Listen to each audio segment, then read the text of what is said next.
Hello everybody, Mike from the Rewatch Project with Hannah and Mike podcast here, and I'm a lifelong Bruce Springsteen fan working through the cornucopia of new content that dropped yesterday in the form of tracks 2 of the Lost Albums, and I am continuing onwards through the 1983 sessions with the song Richfield Whistle. I'm not sure the order I'm going to be putting these videos out in. I'm going to sort of scatter them around so I'm not concentrating on any one session or any one Lost album for too long. But yeah, looking forward to getting into this. So this is from the era between Nebraska and Born in the USA. And so far, it's felt like that. It's felt very much like lo-fi home demos that are augmented Nebraska-style songs. So looking forward to getting into this. Quick reminder to check out the Rewatch Project of Hannah and Mike, the podcast that shares this feed, where my wife Hannah and I go back and rewatch some of our favourite film and television franchises, in addition to the other film, TV, music, and general pop culture-related goodness that cohabits this channel. Also, do check out the other music reactions that I do here as well. Quick reminder that I do pause these videos, I do talk over them. That's just how I choose to react. I would strongly urge you to listen to this song in its entirety if you have not done so before, prior to me butchering it by talking all over it. And likes and subscribes very much appreciated, as are donations via PayPal, but only if you can afford to do so without causing yourself any financial hardship. So Richfield Whistle, Bruce Springsteen, 1983. Man, it's such a gift having all of this new Springsteen. And I don't usually get to react to Springsteen that much because I've heard most of it, and I think I've heard rudimentary forms of these demos probably many years ago, but I don't tend to dip too much into the studio outtake stuff. Yeah, this is going to be really interesting. So yeah, Richfield Whistle. Let's go. My name is James Lucas. I was born in Remington and paroled from Richfield Prison in the winter of '81. I was freeing on the streets of Indiana. I just turned 32. Just a man with nowhere left to run, no differencer than you.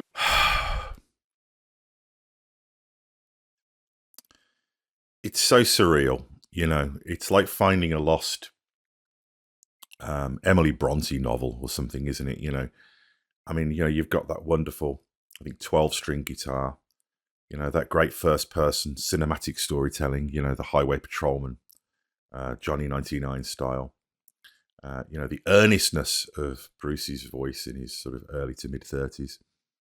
What a gift. Let's continue. Me and Pat, we married in the spring, moved in with her mom and pa. On our wedding night, she sighed, Jimmy, we can have anything we want. It was for those things we wanted. We worked as hard as two people could, but somehow me and Mister, this didn't do no good.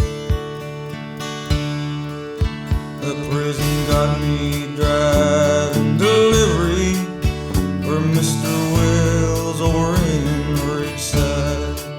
Well, I started loading a little extra, and I'd sell it on the side. This is a classic Bruce Springsteen, somebody trying to do the right thing and it not working for them. So they start to drift into that moral ambiguity, that legal ambiguity, and how easy that can be, and how people aren't evil. It's circumstance. And there's such empathy in the way that Springsteen sings this. And he's such a great method actor. You believe his voice. His cadence and his timbre is so believable and relatable, that if he was singing, if he was crooning this, you wouldn't buy it, And it's a well-worn Springsteen narrative by this time. But it just sounds so great here. And the fact that there is, instrumentation, we've got a kick drum, we've got a bass guitar. So it isn't as sparse as Nebraska, but it definitely feels like it's in that style of songwriting that you started on the river, with songs like, Wreck on the Highway and Stolen Car. You really feel it here. I didn't like what I was doing. I didn't lose no sleep at night. Mr. Wells, he was a rich man. He'd been a rich man all his life. Inequity. I was on the loading dock one evening when I heard the warehouse phone. The dispatcher said, Jimmy, they want to see you in the front office for you to go home. Oh no. All Mr. Will said was, I don't understand. I could send you back to Richfield fast. Oh no, destined to return. You needed some extra money, Jim. All you had to do was ask. Yeah, it's not a simple good guys, bad guys story. This, this guy saying, look, I could have helped. I understand, I don't want to send you back to Richfield prison, Oh man, nobody writes narratives like this, do they? This is just it's so surreal getting to hear this stuff, and have sort of the tapestry of more of this type of narrative songwriting. Amazing.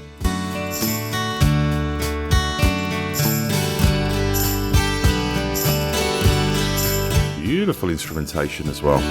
It's not kind of melody free like a lot of the Tom Joad stuff that completely eschewed the musical almost intentionally, Well, that night, me and Pat, we had a fight. I was out driving round in the rain with a fifth of gin and a half tank of gas and $10 to my name. I passed a deserted liquor store, out on Highway 1. I turned and pulled into that parking lot. Got out, but I let my motor run. It's this feeling of the inevitability, the kind of the pull back.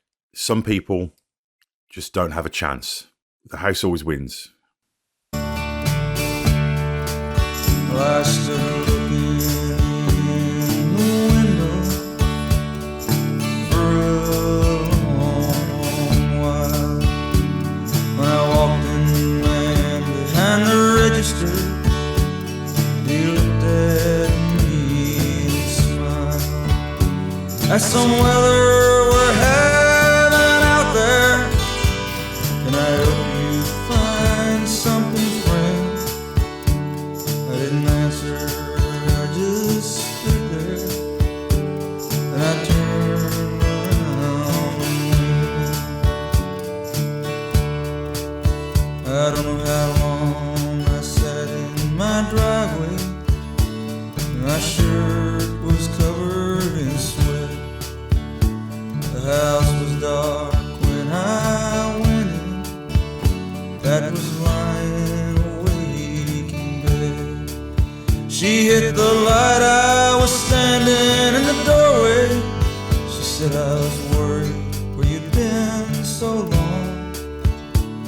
I felt her arms around me.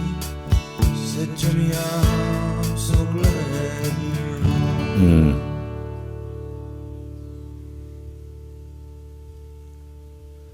Richfield Prison stands on a high hill So good. where the county line runs out. And there's a whistle that blows every time a man comes in or a man gets out. At night we lay wrapped in each other's arms, listening to the rain. I heard that Richfield whistle blowing, it's blowing in my dreams.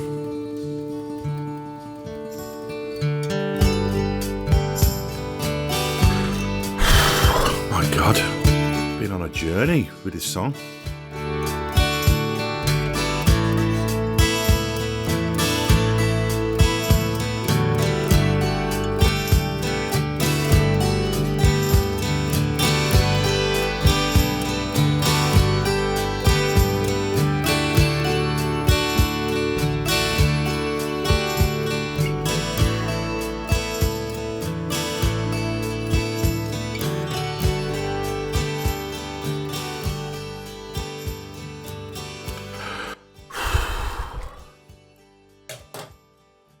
Wow. Gosh, I honestly don't know what to say. Stop that. I mean, that's one of the great Bruce Springsteen songs. And it's never been released until today. 42 years after it was recorded. That's like time travel, isn't it? And, you could play devil's advocate and say, well, he's got other songs like this. You've got Racing in the Streets. You've got, Highway Patrolman, Shut Out the Light, but this idea of using a place as a metaphor and places and buildings as a presence, as a physical psychic presence in somebody's life, like the jungle in Shut Out the Light, like My Father's House, like Mansion on the Hill, calling to him and him fighting that urge and what it represents, and the story and the empathy and the voice, the performance. Nobody does that like Bruce Springsteen. And Bruce Springsteen doesn't do it like he did it then, That was amazing. That was a gift from the past to me in the present. And for the 1000th time in my adult life, my love of the work of Bruce Springsteen has just been completely revalidated. So I'll be pressing on with tracks 2. That's going to be a tough one to follow. Really enjoying this first album so far. I'll be putting out stuff from, in no particular order, from all of the other lost albums over the next days and weeks. I'm sort of listening to an album a day pretty much, and just sort of jumping around. So really looking forward to getting more of these out there. A quick reminder that I do appreciate feedback. Leave comments here on the channel. Likes and subscribes, very much appreciated. Check out the other stuff here. And also donations via PayPal, very much appreciated. But again, only if you can afford to do so without causing yourself any financial hardship. But that's me for now. See you later.